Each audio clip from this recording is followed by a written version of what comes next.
আসসালামু আলাইকুম। আজকের টিউটোরিয়ালে আমি মোহাম্মদ আলম আপনাদেরকে জানাচ্ছি আন্তরিক শুভেচ্ছা।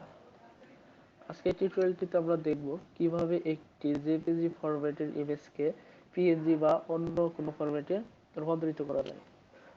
তো আমরা এই ফরম্যাটিং করার জন্য বিভিন্ন সফটওয়্যার অর্থাৎ ফটোশপ বা অন্য আদার্স কোনো সফটওয়্যার ব্যবহার করি।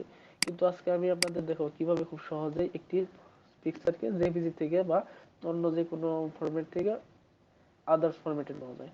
তো এর জন্য চলুন আমরা এই পিকচারটি জেপিজি ইমেজটি আমরা পিএনজিতে ফরম্যাট করব। এর জন্য একটা রাইট বাটন ক্লিক করার পর ওপেন উইথ থেকে পেইন্টে যাওয়ার পর পিকচারটি ওপেন হবে।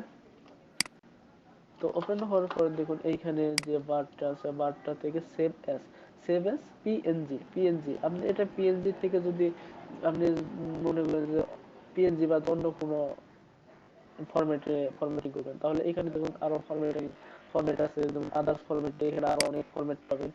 তো আপনার যেখানে ইচ্ছা আপনি সেই ফরম্যাটে ইউজ করতে পারেন।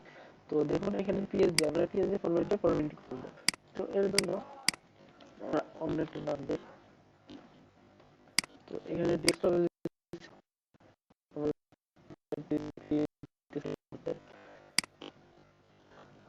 দেখুন এই যে সরি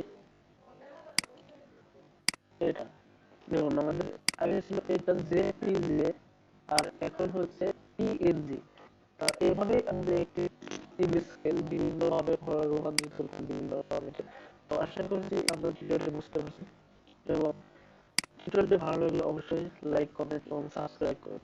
ধন্যবাদ।